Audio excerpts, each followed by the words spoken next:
Human civilization has come a long way over the last 2,500 years.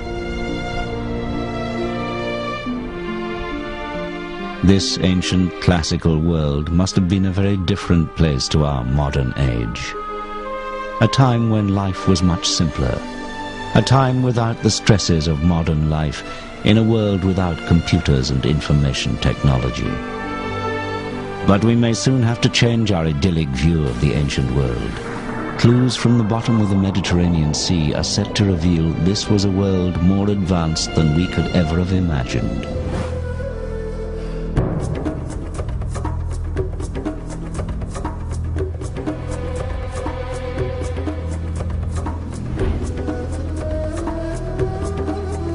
In Ancient Discoveries, we will travel back in time to discover the amazing ancient roots of technologies we like to think of as modern.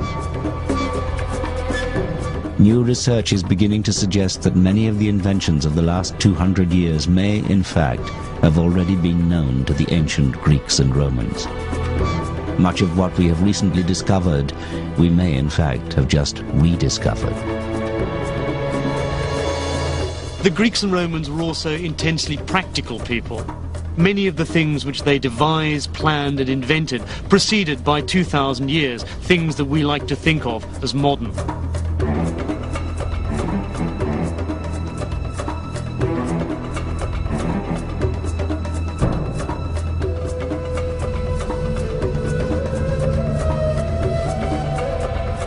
At the heart of this story of ancient achievement lies a mysterious and arcane machine, one so complex that many have refused to believe it could have been built by the ancient Greeks.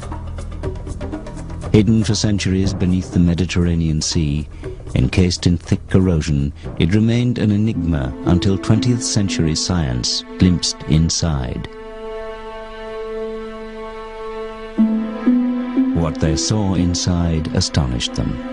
A mass of gears and cogs, a machine. But what was it for, and who had created it? For 100 years it has been a riddle which intrigued but baffled those who tried to understand the mysterious object known as the Antikythera Mechanism.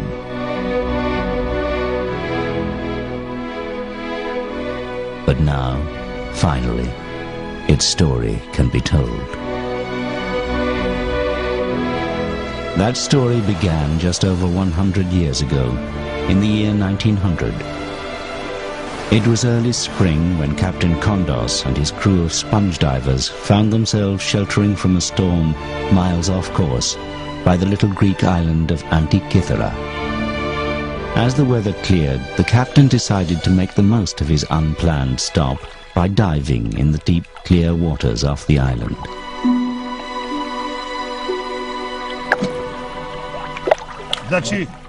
The water was deep, some 200 feet, but then the deep water was where the best sponges were found. But so far down, there was always the danger a diver might return to the surface with the notorious bends. Once in the water, the diver started his first descent. But what awaited him on the bottom were not sponges. As he looked around, he saw what appeared to be dead bodies scattered in all directions. Terrified, he quickly signaled to be pulled back to the boat.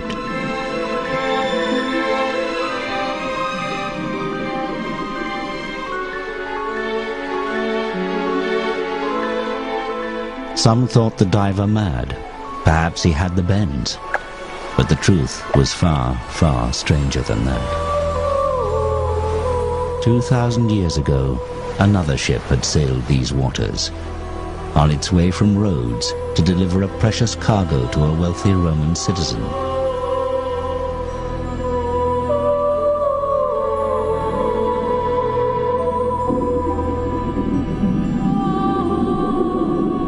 Just like the sponge divers, this ship had also been caught in a storm.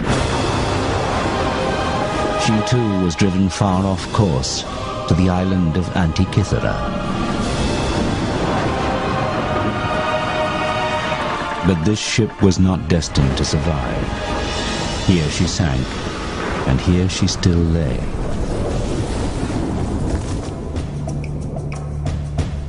Captain Kondos sent another diver to investigate the wild story of bodies. What had at first appeared to be dead bodies were in fact the most beautiful marble and bronze statues imaginable. The remnants of that ancient wreck. Along with the statues, other treasures such as decorated Greek vases and jewelry were winched to the surface.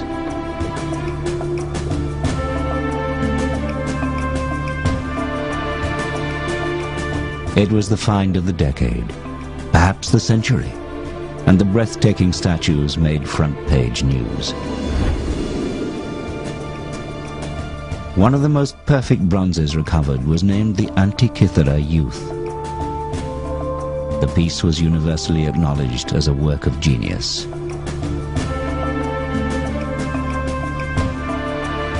It had clearly belonged to a Roman of exquisite taste and fantastic wealth. A Roman destined for disappointment, as this cargo never arrived.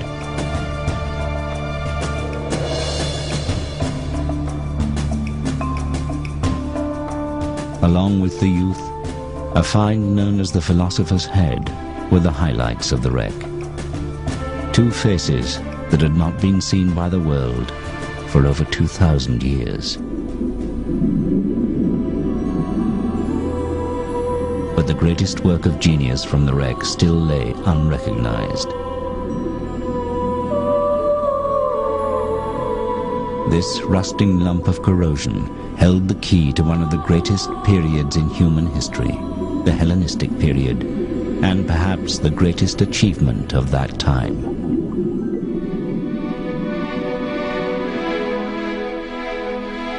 Two and a half thousand years ago, the Mediterranean was a place where science, philosophy, and art flourished.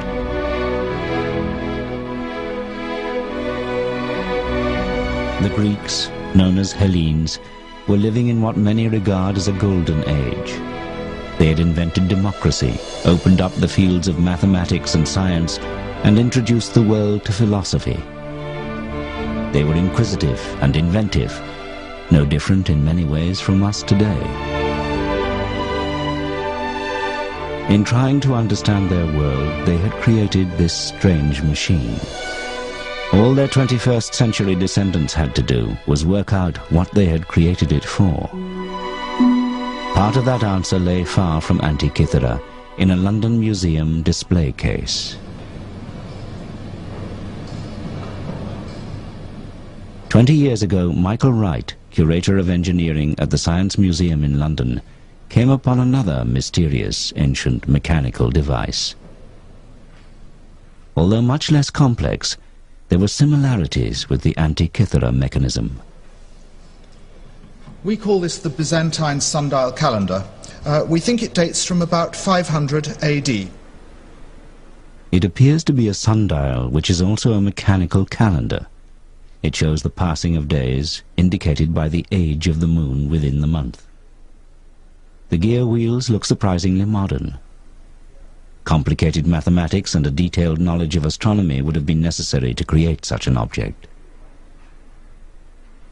Michael Wright decided to build a model of the device to explore how it would have worked. The model shows the positions of the sun and moon within the zodiac at any given date, as well as the age of the moon. Here you have the letter giving the day, that's saying Alpha, A, that says day 1 of the month. And correspondingly, in the circular opening, you have the black disk showing this is new moon. If I click it forward day by day, that's beta, B, day 2, day 3, day 4, day 5, 6, 7, 8, 9, 10, 11, 12, 13, 14, well, we're at 15, and there is the full moon, the shiny disk. The other dials show the moon and the sun going around the zodiac.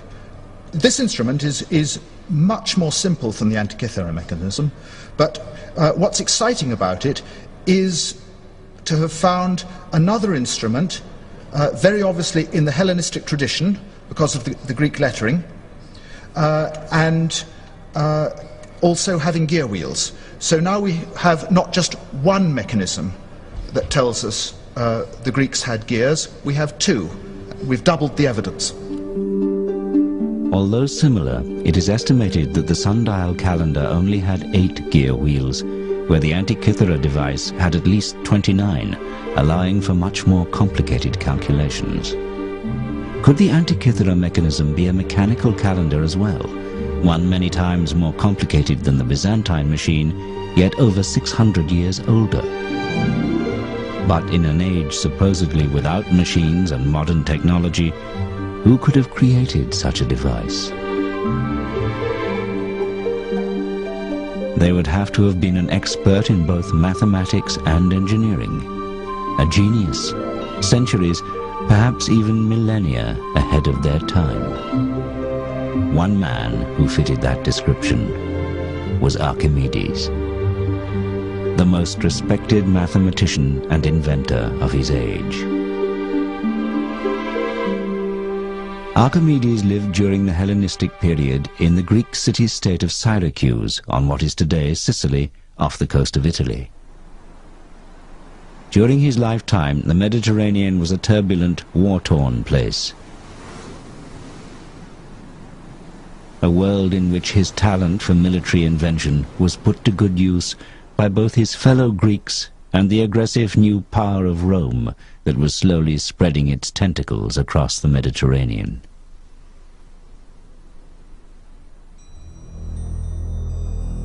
Today, he is perhaps best remembered for the revolutionary invention known as the Archimedean screw, used to move water or seeds uphill.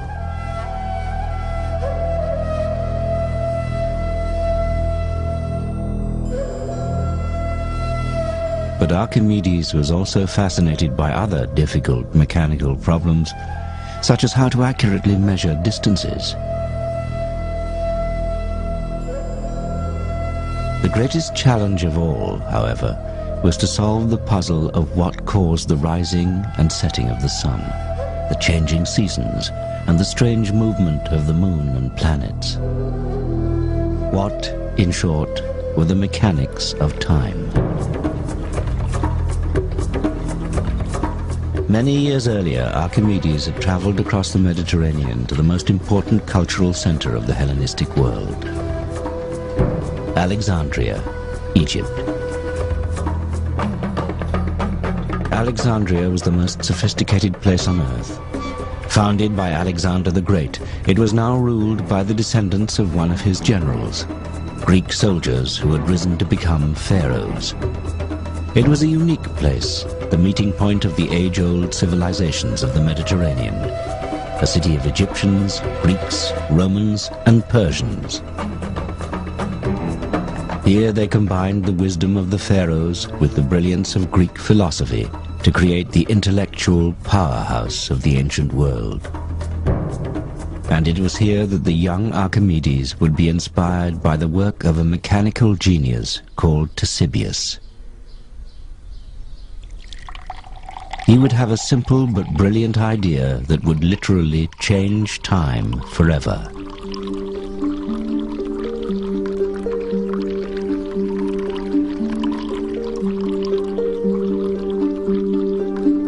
Ctesibius was fortunate to be born in Alexandria, the place where all the knowledge of the ancient classical world was held in one vast library. A place where the great thinkers of antiquity studied, and where shelf upon shelf held the thousands of scrolls recording their work. The library was such a famous institution that people came here from all over the world to learn and invent.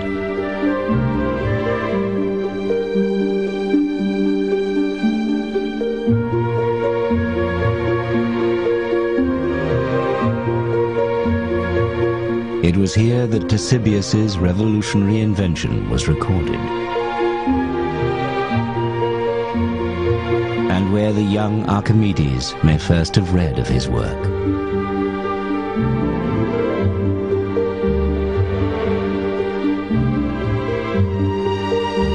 Ctesibius is a figure who is often forgotten in history, yet his work paved the way for a technical revolution, the measurement of time.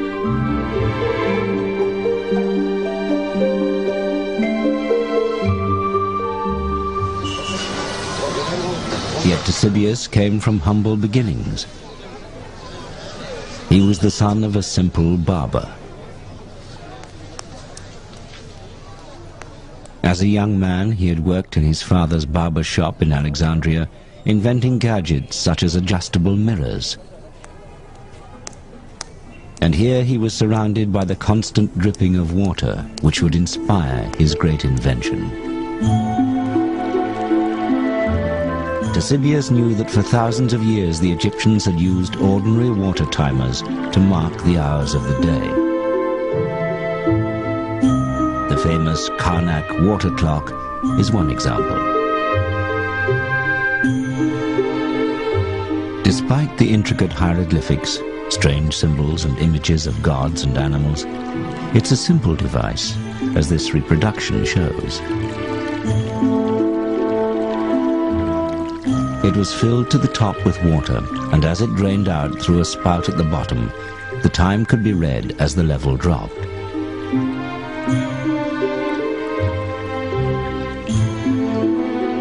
Markings inside showed the passing hours, but these varied as the number of hours from sunrise to sunset varied from month to month.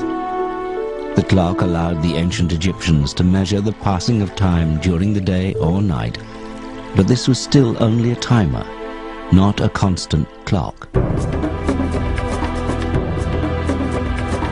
In sophisticated ancient Greek society, the ability to tell the time accurately had become extremely important. Their society needed order and schedules, which meant they had to be able to tell the time accurately. Sundials could be used at certain times and can be seen on important surviving municipal buildings such as the Tower of the Winds in Athens.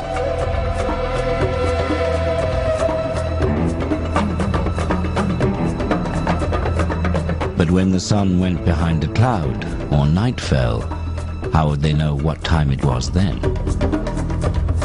The first Greek solution to this age-old dilemma was their own water timer, called a clepsydra, or water thief.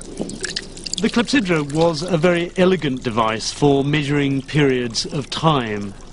You might, for example, want to give equal amounts of time to lawyers in a courtroom or speakers in a political assembly. It worked very simply. You filled a large vessel with water, and when you were ready to start timing, you simply took the bung out of the bottom, and the water ran slowly out of the vessel. Lawyers in minor legal cases may have been allowed the time it takes one clepsydra to empty to give their arguments. However, for a serious case like a murder, a whole row may have been needed to allow more time for evidence. But when all the water was gone, your time was up. It's the origin of the phrase, running out of time, as that is quite literally what happened. For breaks or overnight, however, a bung could be put in, effectively pausing the session. The clepsydra had one significant limitation. It's a timer, not a clock. The problem is that when the vessel is full, the water gushes out the bottom. But as the water level drops, so the pressure reduces, finally to a dribble. The ancient Greeks made their clepsydrae more and more ornate, but they still had the same problem. The fact the water ran more quickly at the beginning than at the end. They created graduated scales to compensate for this, but they could not make them run at a constant speed. Ctesibius, however, saw the solution. He realized that if the vessel was always full, then the water pressure out would always be the same. If he could master that, he knew he could create an accurate device which would change the world. This then was the challenge he decided to set himself. Ctesibius, saw that the way to simplify the Egyptian clepsydra was not to utilise outflow of water, but to try and obtain a uniform inflow of water.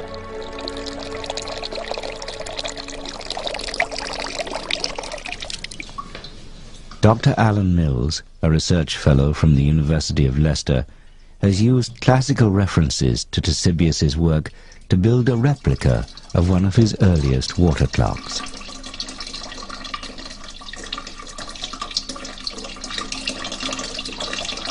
It's very sophisticated. It's one of these inventions that's easy once some genius has thought of it. The challenge was to keep the reservoir of the clepsydra full at all times. And this is how Ctesibius did it. Firstly, he added another water tank above the main reservoir. This poured water into the top faster than it could flow out, meaning the reservoir was always full. And any excess water could just run off into an overflow container. The water would always come out of the reservoir at the same speed. Now Ctesibius just had to measure it. To do this, he decided to put another water tank under the constant outflow. In this container, he placed a float with a pointer on top and a scale next to it. When the level of the water rose, the pointer rose at a constant speed. It was a stroke of genius. Ctesibius had created the world's first mechanical clock, thanks to the dripping water in a barber's shop.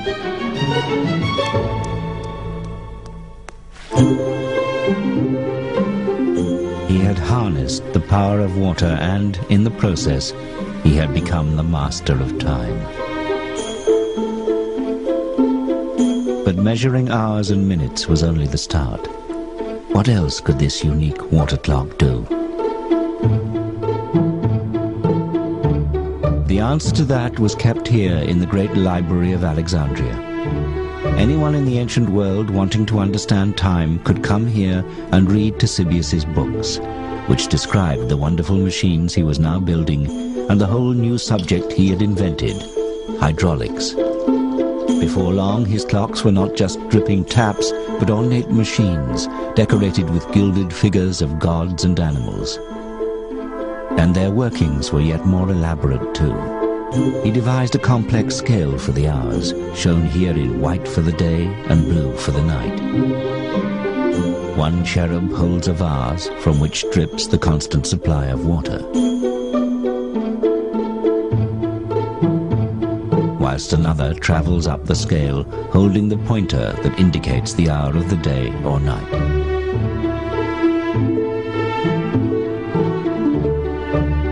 But that was only the start.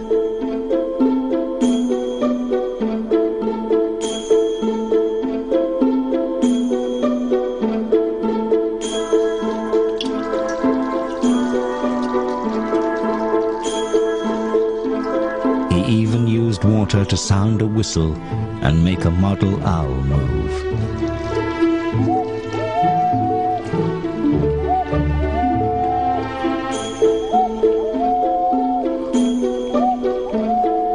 He had invented the world's first cuckoo clock.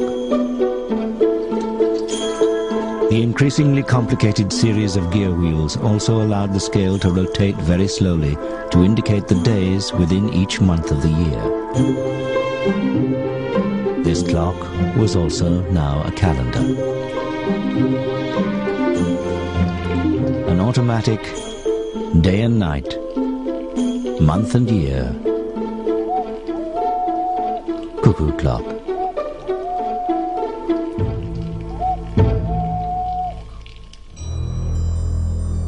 Archimedes was clearly fascinated by Ctesibius's creations.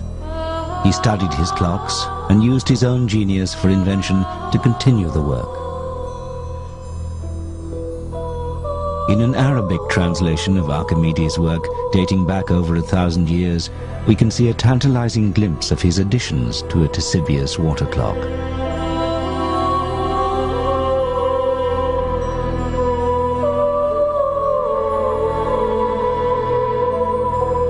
This modern reconstruction shows Archimedes' elaborations to the Ctesibius clock. He added a bird who dropped small stones onto a bell, making the clock chime on the hour.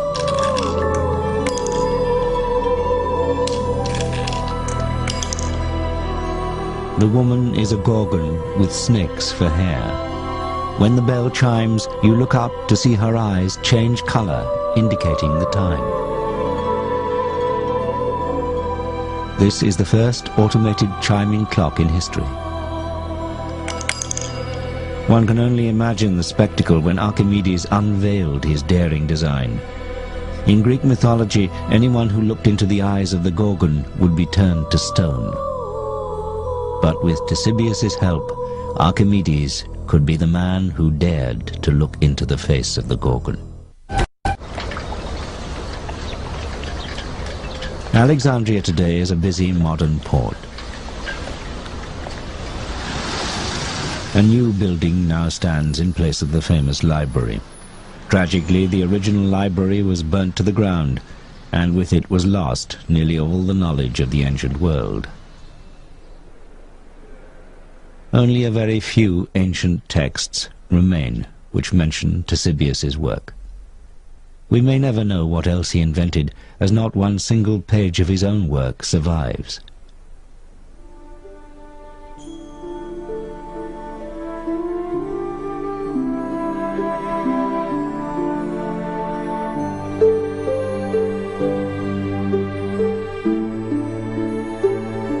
So much information has been lost that Ctesibius has been largely forgotten.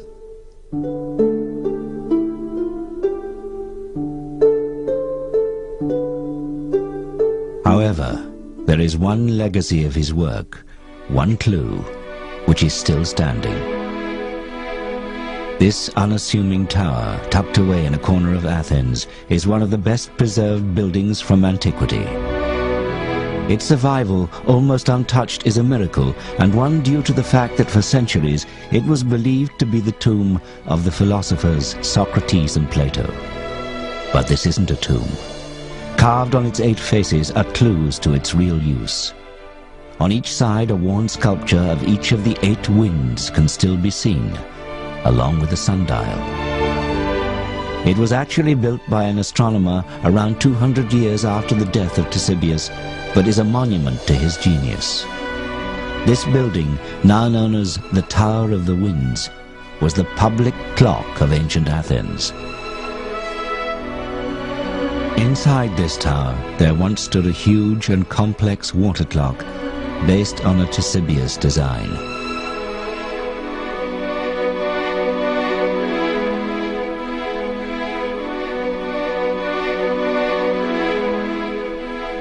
This clock was fed by a constant stream of water which ran from a spring on the Acropolis, from which the whole population of Athens could tell the time. But this was more than just a clock or a calendar. Some believe this strange building housed a device that even charted the movements of the sun and moon in relation to the constellations of the zodiac. We know the Greeks were measuring hours, days, and months during the time of Ctesibius. Could it be that they had also started to look above and measure the heavens?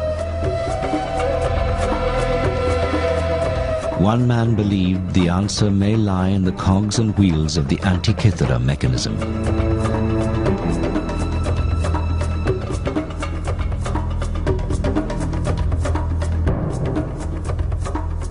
In 1951, an English physicist, Derek de Solla Price, decided to find out for himself and examine the mechanism in detail for the first time.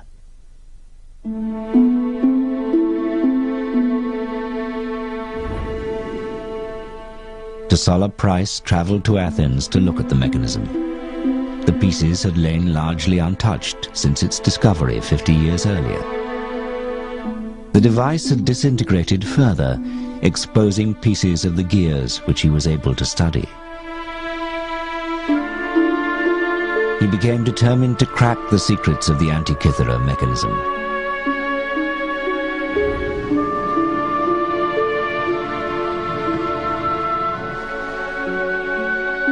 Solar Price spent much of his time at the National Museum of Greece in Athens, probing the secrets of this ancient enigma.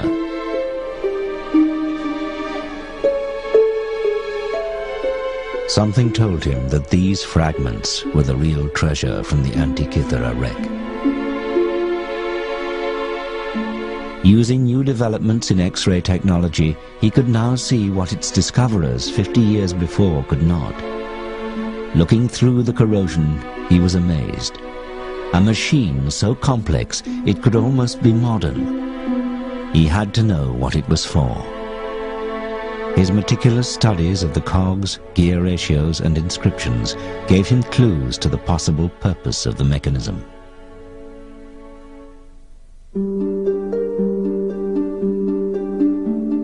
Remnants of a wooden box which held the device also had Greek writing on, which gave further tantalizing hints. Using this information, de Sola Price developed a theory and put together a model of how he believed the Antikythera mechanism could have worked. He realized the mechanism was an extremely sophisticated device for calculating the relative movements of the sun and moon. It also seemed to show the days of the month as lunar phases.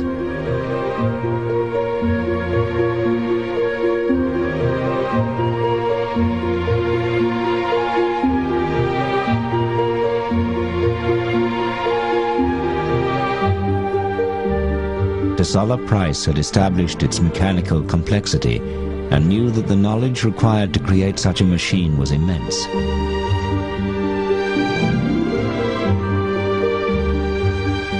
He believed that at the front of the mechanism a bronze dial showed the date and positions of the sun and moon.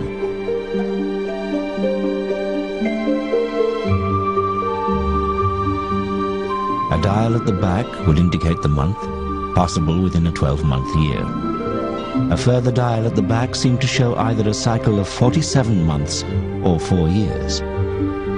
De Sola Price called the mechanism a calendar computer.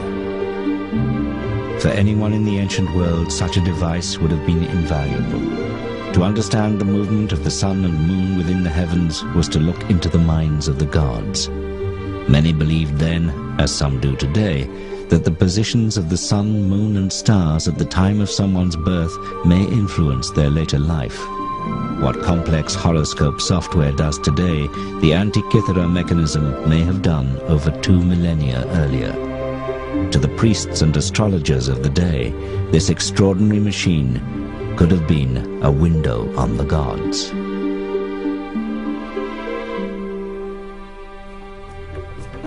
But where could such a device have come from? De Sola Price had an extraordinary theory. What if machines like the Antikythera mechanism were part of municipal clocks, powered by the very water clocks that Ctesibius had invented? What if they were commonplace in the Hellenistic world? Was this the secret of the Tower of the Winds? Not just a sundial or even a clock, but an automatic model of the movements of the sun and moon within the universe. De Sola Price also suggested that building these machines was what had interested the great Archimedes. Perhaps the Antikythera mechanism was a later copy of one of Archimedes' machines. De Sola Price published his findings in 1974 in an article entitled "Gears from the Greeks." The article generated a storm of international interest.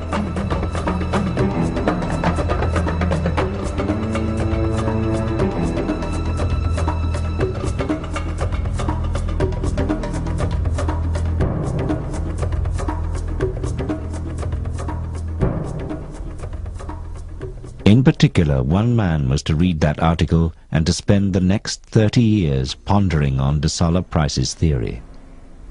When Michael Wright from the Science Museum first read the paper, he was immediately fascinated by the notion that the ancient Greeks had complex engineering. Wright decided to go to Athens to examine and re-X-ray the mechanism for himself. We've got this view with several of the pieces put together, and it helps me to build up a more complete picture of just how the gear wheels were arranged inside the box before it all fell apart. Although intrigued by de Sola Price's theory of the Antikythera mechanism, Wright believed there was more to the device than de Sola Price had realized. I went back and read Gears from the Greeks again and started to find problems with Price's account. That's when I resolved I really had to look at the thing for myself.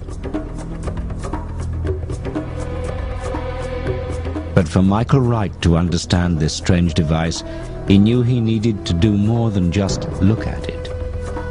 He needed to try to build one for himself. After de Sola Price's publication, many academics simply refused to admit that the mechanism could be so old. The complex gearing seemed too modern. How could ancient peoples have calculated and precisely cut the fine teeth on each wheel, they asked. Surely this was either a fake or a later machine that just happened to be lost on the site of the ancient wreck. So Wright set to work, determined to prove them wrong.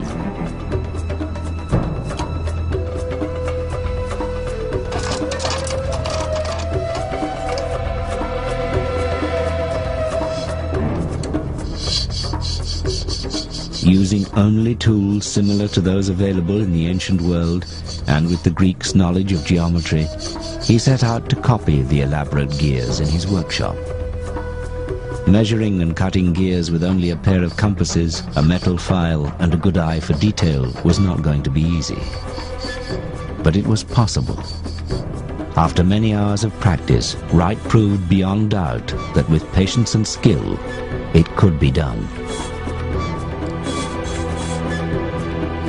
You can't deny the evidence that the Antikythera mechanism exists. When you look at it closely, it's very accomplished work, both in design and in execution. Why shouldn't the ancient Greeks have done it? We know from translations of his work that Archimedes was familiar with these types of cogs, and now it was the study of these gears that was to help solve yet another mystery involving one of his other mechanical marvels, the mystery of the odometer.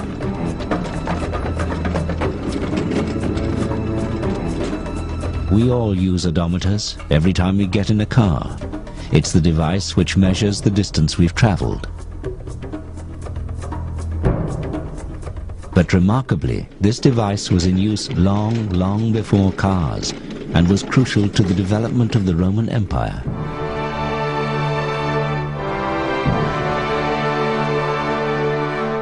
The odometer was said to have been invented by Archimedes whilst he was working for the Roman army. It had been decreed that every road should be marked each mile with a milestone. But Roman roads stretched hundreds of miles, so how could they be accurately measured?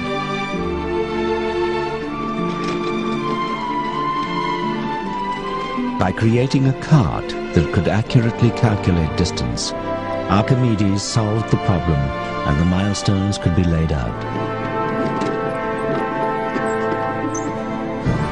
This accurate measurement of distance would prove crucial in planning troop movements, and that gave Rome the edge on her enemies.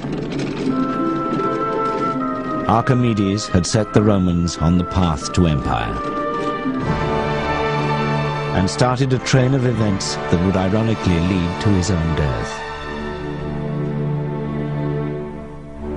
Today, the most famous of Roman roads, the Appian Way, is still marked in places by the milestones that Archimedes' machine laid out.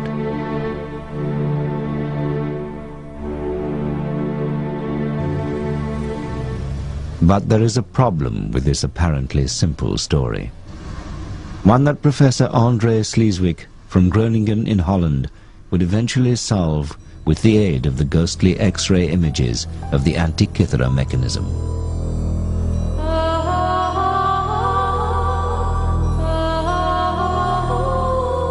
As no originals survive, the only clues to how the odometer worked are a few faded drawings in a Renaissance book based on a description of an odometer by a Roman author called Vitruvius.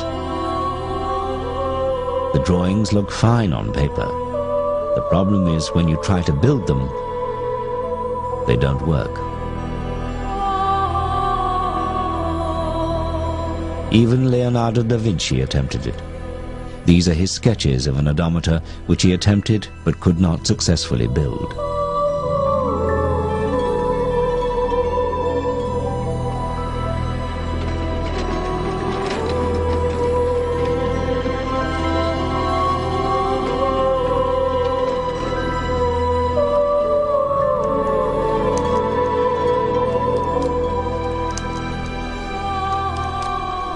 Professor Sleeswig started to make simple models to see if he could crack the odometer puzzle. Then he developed a quarter-sized model. And this was a model with a difference. Where even Leonardo had failed, Sleeswig's model worked. The mechanics are simple. As the wheels turn when the vehicle travels, a gear with a single tooth pushes round a huge gear with 400 teeth. Every time the large wheel turns once, a small stone would be automatically dropped into a box below the device. This allowed miles to be measured.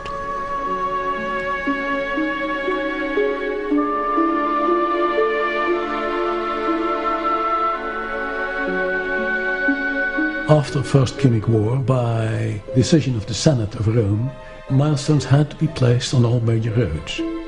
And that also gives us an idea who the inventor might have been, and in this case, Archimedes. So what was Sleeswig's secret? The answer was in the shape of the teeth on the gears. Whilst Da Vinci and others had assumed they were square, Sleeswig had seen the pointed teeth on X-rays of the Antikythera Mechanism. Changing the shape of those teeth made all the difference. Archimedes' odometer, for so long thought of as just an impossible dream, was back and working just as the great man had intended.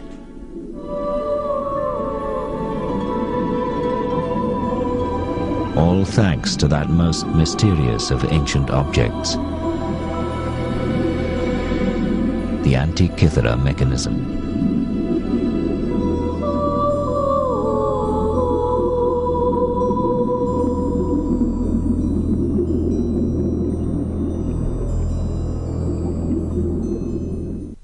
Back in London, it was the mechanism's pointed teeth that Michael Wright had now successfully cut for his working model. Far more complex than the odometer, this would be the most complete model of the Antikythera Mechanism ever built. As each gear slotted into place, it soon became clear de Sola Price may have got the details wrong, but his theory was right. The Antikythera Mechanism was an automated calculating device, perhaps even a type of computer. You could call this thing a computer in the sense that you put in some data and it gives you out related data. An ancient computer is a difficult concept to imagine, yet in many ways that is exactly what the Antikythera Mechanism is.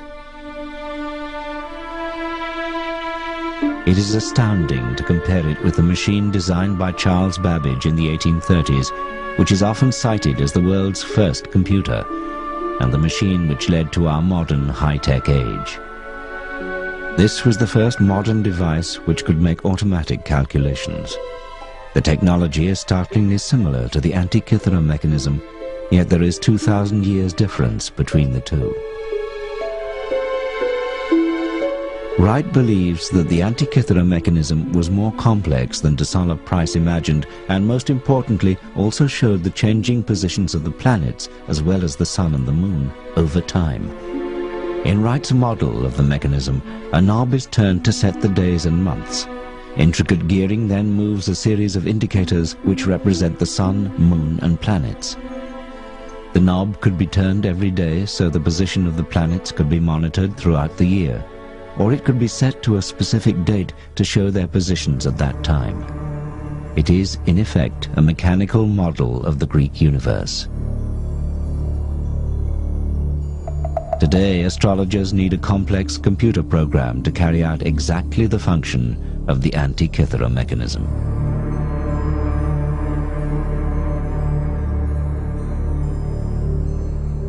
So could this machine have been created by Archimedes himself? We know from ancient texts that he built planetaria, but could it be possible he designed this one? It's difficult to make a direct connection between the Antikythera mechanism and Archimedes. What we can say with certainty was the revolution that Archimedes pioneered in mathematics and geometry was necessary for those who then invented the Antikythera mechanism. Without Archimedes and his advances, it's difficult to think that the Antikythera mechanism could have been invented at all.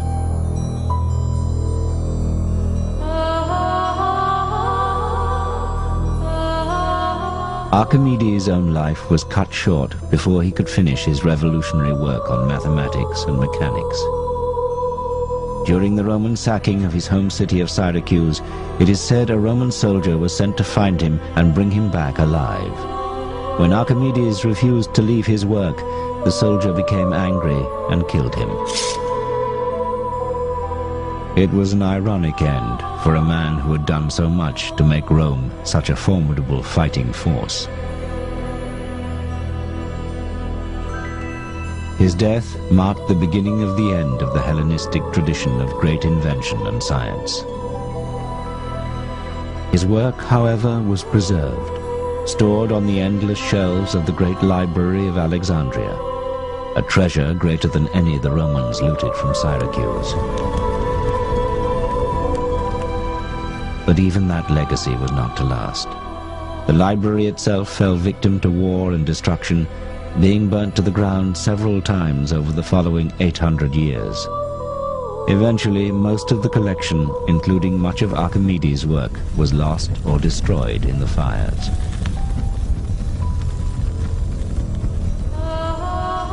If only the library had survived, we may have inherited the insights of such great thinkers.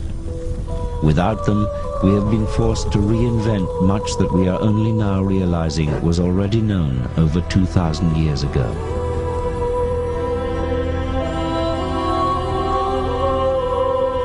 If we had not lost this ancient wisdom, how much more advanced might science and technology be today? And what else may still lie hidden or lost from that time? Without that sudden storm all those centuries ago, that ancient ship might not have foundered, taking her cargo of statues, pottery, and that incredible machine to the bottom of the Mediterranean Sea. If a group of sponge divers had not stumbled upon the wreck 2,000 years later, the Antikythera mechanism might be lying there today, slowly corroding. What other technological marvels from that time might still be awaiting discovery?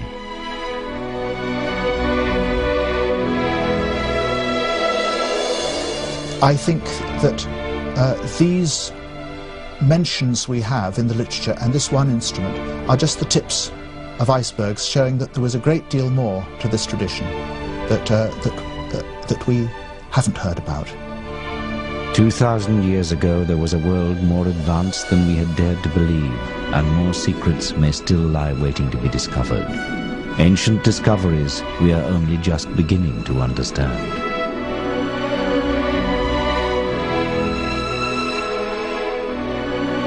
The series continues next Wednesday afternoon at 1 with the discoveries made by the father of medicine, Hippocrates, including his early form of highly effective brain surgery.